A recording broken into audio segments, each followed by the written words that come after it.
Welcome back to Vlogmas, you guys. It's day 7, and I hope you're enjoying the series as much as I am enjoying making the videos for you. I can't believe it's day 7, and we've got so much progress in the garage, but we'll get to that in just a minute. First, let's just check out that fire behind me. It's pretty nice, right? You can thank my husband for that. We're running a little low on firewood again. I can't believe how fast we're going through this stuff. It's just amazing how quickly it burns. And I think part of the problem is that we keep sourcing all of our firewood from the bags of firewood that are sitting at the entrance to the grocery store. Probably not the most economical way to actually get firewood, but the reality is we moved into the house in November and we didn't have a season to gather firewood and to dry it out and to stack it up by the house. There's lots of logs and things outside, but they're all waterlogged and they're dead, and we're told that they're not good for actually burning in your fireplace, so to kind of stay away from them. So we've been just, if we want to enjoy a fire, we've been getting the firewood from the grocery store. Think it might actually be time to call somebody and have a small delivery of firewood delivered to the home so that we can go a day or two without buying some kindling wood from the grocery store. If I'm being honest, I've been kind of holding off on doing that because I know once I get my garage space converted into the Quilter studio, most of my time is going to be in the Quilter studio, not in the family room.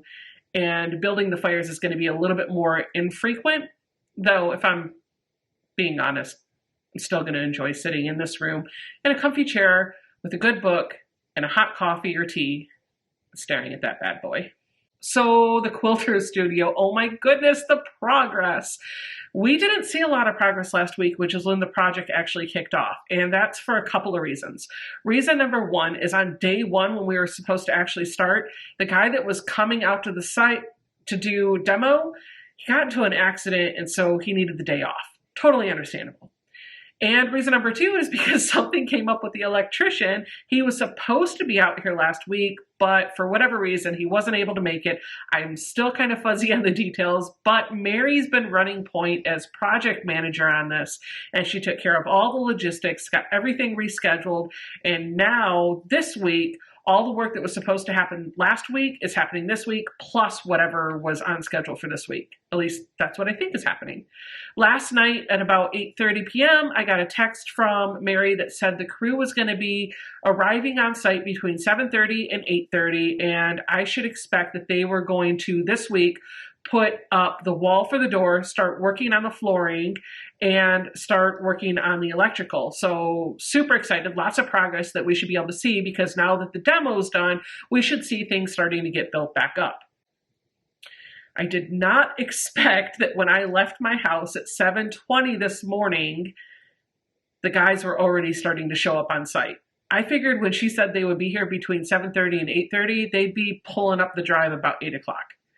But nope, when I pulled out of the house at 7:20, somebody was already here, sitting in the van, sipping a cup of coffee, waiting for the rest of the crew to come. Awesome. I put in my day at work and I came home, pulled into the driveway after 5 o'clock sometime. I'm not sure of the exact time, but I can tell you they were still here working hard. The electrician was still in the Quilter studio working on the new canned lighting system. It's going to be amazing. There are going to be 8 canned lights, all emitting beautiful daylight. So the Quilter studio is going to be nice and bright and great to work in.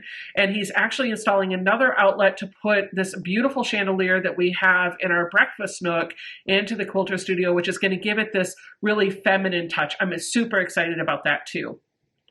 I think Mary had some plans to put a ceiling fan in there too, but I don't know how that's going to work out. That's a design choice that she and I are going to have to talk over. It feels like there's not going to be any room for the ceiling fan, and if I have to choose between the ceiling fan and my beautiful chandelier, I'd rather have the chandelier. But we'll see how all that works out. They have also built this massive wall. They've put in the studs for framing the wall where the garage door was, and they've put up plywood board, I think that's what it's called, to actually serve as a temporary wall.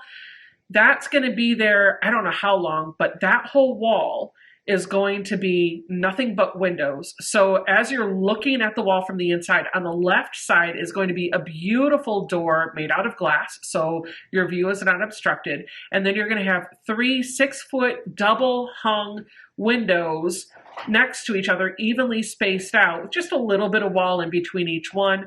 So you're going to kind of get the same feeling when you're sitting in the Quilter studio looking out at the property as you would kind of in Jason's office or the front room, where you're looking out those double hung windows onto the entire front yard. It's going to be gorgeous. I cannot wait to see what it looks like with the windows in it. But I think that's the last thing that they're going to do, because the windows and doors aren't supposed to be here until I think the end of December or sometime in mid-January. But we can always cross our fingers and write our letters to Santa to ask very nicely that all of those materials get delivered super early, right? I mean, I'll write a letter if you do, just saying.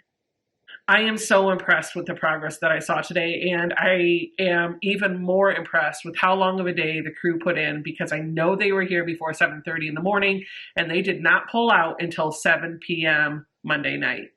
That's almost a 12-hour day, and I'm very grateful. Even if it meant that we were sitting in the dark in our front room with no TV because they had to turn off the electrical for half of the downstairs in order to work in the garage. That's fine. I'll take it. That is a sacrifice I am willing to make every day of the week. So that's the Quilter Studio update for Monday evening. Tuesday, sometime between 1 p.m. and sundown, that's the best I can get from them, Pest Control is coming out to take a look at the termite damage. So hopefully when I record the video for day 8 tomorrow night, I should have an answer about how bad that termite damage really is, what it's going to mean to our schedule, what it's going to mean to our pocketbook, all of those things. I should have an answer tomorrow night. But I'm going to take any thoughts of worry captive, and I'm just not going to worry about it until I know exactly what I have to worry about.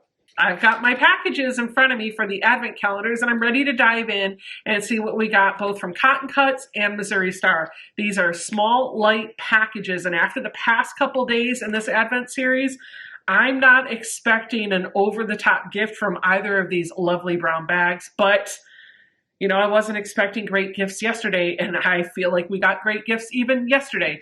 Let's dive into our packages and see what we got. I do want to let you know that the Cotton Cuts Advent Calendar is actually only a 12-day, I believe, Advent Calendar, while the Missouri Star one is 25 days. So in a few days, we're going to run out of Cotton Cuts Advent packages to open, and we're going to transition to just having the Missouri Star Advent to open. So, just saying. Here's the package that I pulled for day 7 from Cotton Cuts. The sticker on it says, "Keep it together."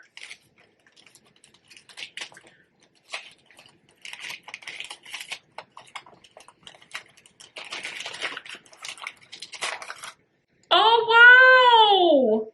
Oh my goodness, you guys. We have got a gingerbread embroidery sample of a little hedgehog. Take a look at him. This is what he will look like without the reflection if I hold it the right way. It is a 10-inch by 10-inch sampler, and it's got your stitching guide on the back. This is embroidery. Oh my goodness, oh my goodness, oh my goodness. I have always wanted to try hand embroidery, and I just never get around to it. What better way than to start with this? I've actually already opened it. So you have your piece of cloth here. Let me show you down here. You have your piece of cloth with your hedgehog on here, and then you have your stitch guide on here and no instructions, but don't worry, I am sure there are a ton of embroidery tutorials on YouTube that will teach me how to make these stitches. I can't wait to do this. I really, really want to make my little hedgehog. It looks pretty simple, so I think I might be able to do this. There is no embroidery floss in this, and I think that's fine because it'll let me pick out the colors that I want for it, and I need a hoop as well. So I might hit up Joann's or Michael's or Amazon to get those supplies, and when I get them, this will be fun to do while I'm sitting in front of the fire or in front of the TV or in my bed or whatever the case may be. I am super geeked about this. Way to knock it out of the park again, Cotton Cuts. I don't know how Jenny is going to follow that, but here is day 7 from Missouri Star. This is the package down here.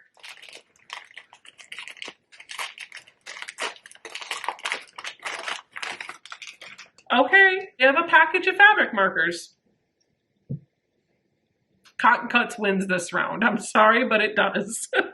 So this is permanent ink for labeling your projects. I'm going to open it up and see how they write. I usually use Pigma Micron 005 pens. 005 is just like an ultra fine tip, and I find that bleeds a little bit less when I'm writing. I usually use those for writing on fabric when I need to. These have a bit of a broader tip, as you can see here. So I'm expecting them to be either a medium or a thick, broad point. I'm going to grab a piece of scrap binding. And I'm just going to write my name. Oh, it doesn't write too horribly. You guys can see that? Let me grab the black one just for contrast sakes.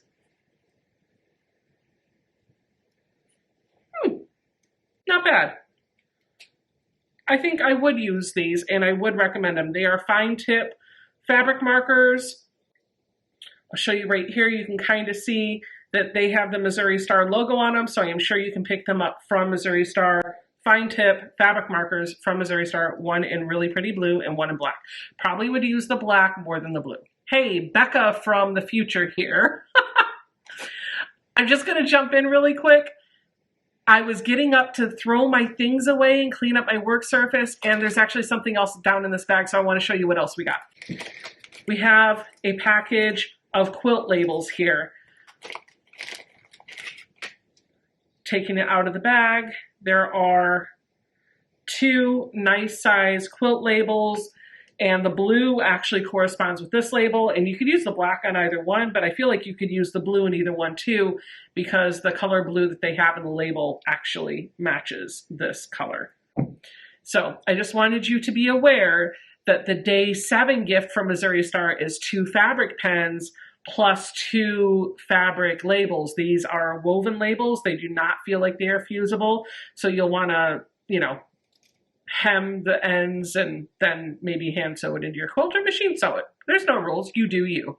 So the Missouri Star gift wasn't a knock it out of the park, oh my goodness gift, but it was a practical one that I am pleasantly surprised by. I still think Cotton Cuts won. I told you guys I was going to compare the 2021 Jenny's Countdown to Christmas to the 2018 box. So let me take a look at my playlist from 2018 and see what we got on day 7. It's time for day 7 of Jenny's Favorite Things 2018. 2018, we got a spool of Missouri Star thread. Practical notion, something everybody can use, but I think those fabric markers are probably worth a little bit more. Overall, 2021 is impressing me a whole lot more than 2018 was. I hope this trend continues. Thanks so much for tuning in to day 7. Come on back tomorrow. I can't wait to see what we got for day 8. I'll see you guys all then. Bye. Okay, go on. I promise there's nothing else left in the bag. Get out of here. I'll see you tomorrow.